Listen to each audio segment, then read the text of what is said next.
Welcome to Living in Beauty. It's Wednesday afternoon, July 27, 2016. We're in the San Bernardino Mountains enjoying what's left of the beautiful lakes and praying for rain.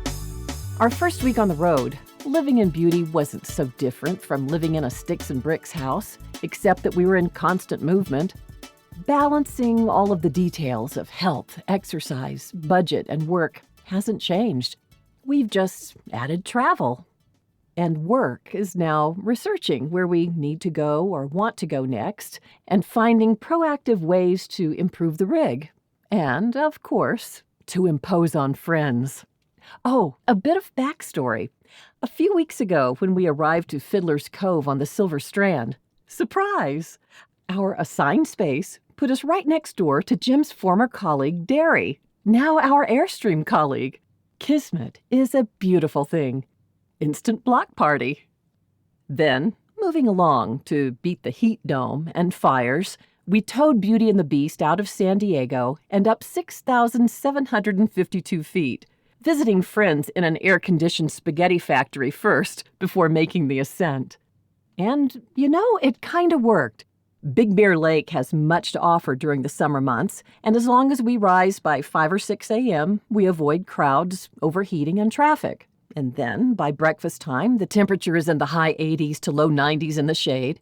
So we lie low throughout the afternoon, reading, writing, and performing light trailer maintenance till evening. We're trying to become nappers because we don't really have much choice. When I go to the mountains, the new perspective always catches me off guard. The difference of the air, light, and terrain have an effect that causes my neglected memories to demand attention, to stand on end. I dream day and night, and the trees rustling in the warm, drowsy breeze, restless somnambulists, encourage me to forget what I was about to do. I am compelled to remember, to consider how I came to this place. Maybe it's some kind of hardwired ancient homing skill, to go through the steps while your mind is fresh. Or perhaps the elevation reduces the mundane, so important things will rise to the top. Nevertheless, staying cool is our primary objective. But when that doesn't work, food and drink is the next best strategy. We love to entertain, grill outside, serve chilled drinks. Food is always a comfort we can share.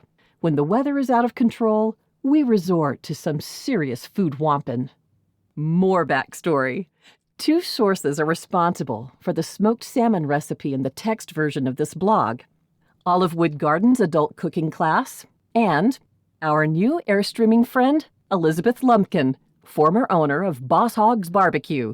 We met Elizabeth and Jack the first week of our stay at the Chula Vista RV Park and Marina during a difficult moment in our transition. We were in our final week of liquidating everything we owned. Our escrow had been delayed again and again, and Jim was deep in the details of preparing the office for his retirement. As we strolled around the park, weaving up and down the rows of RVs, dazed and concerned over many things, we turned a corner and spied a glistening 34-foot Airstream Excella.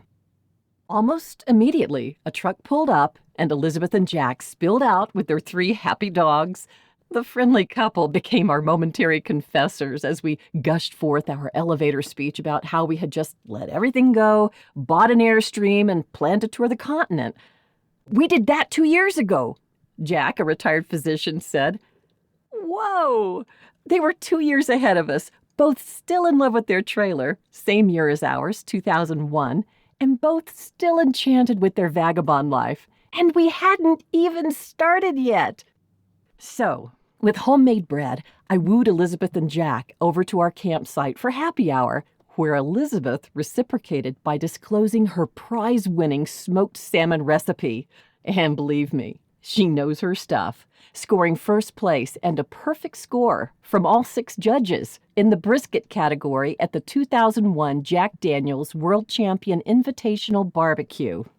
I've altered Elizabeth's recipe only slightly by substituting coconut sugar for regular and using the alternative smoking method I learned at my old friend Christy Walton's house. Yes, me and Christy and me, we go way, way back to a time when we actually exchanged waves from across her yard in National City. And honestly, that was it. I hear that most Walmart stores open their parking lots to overnight travelers who are passing through. We haven't done that yet, but when we do, I'll be sure to mention my friend Christy.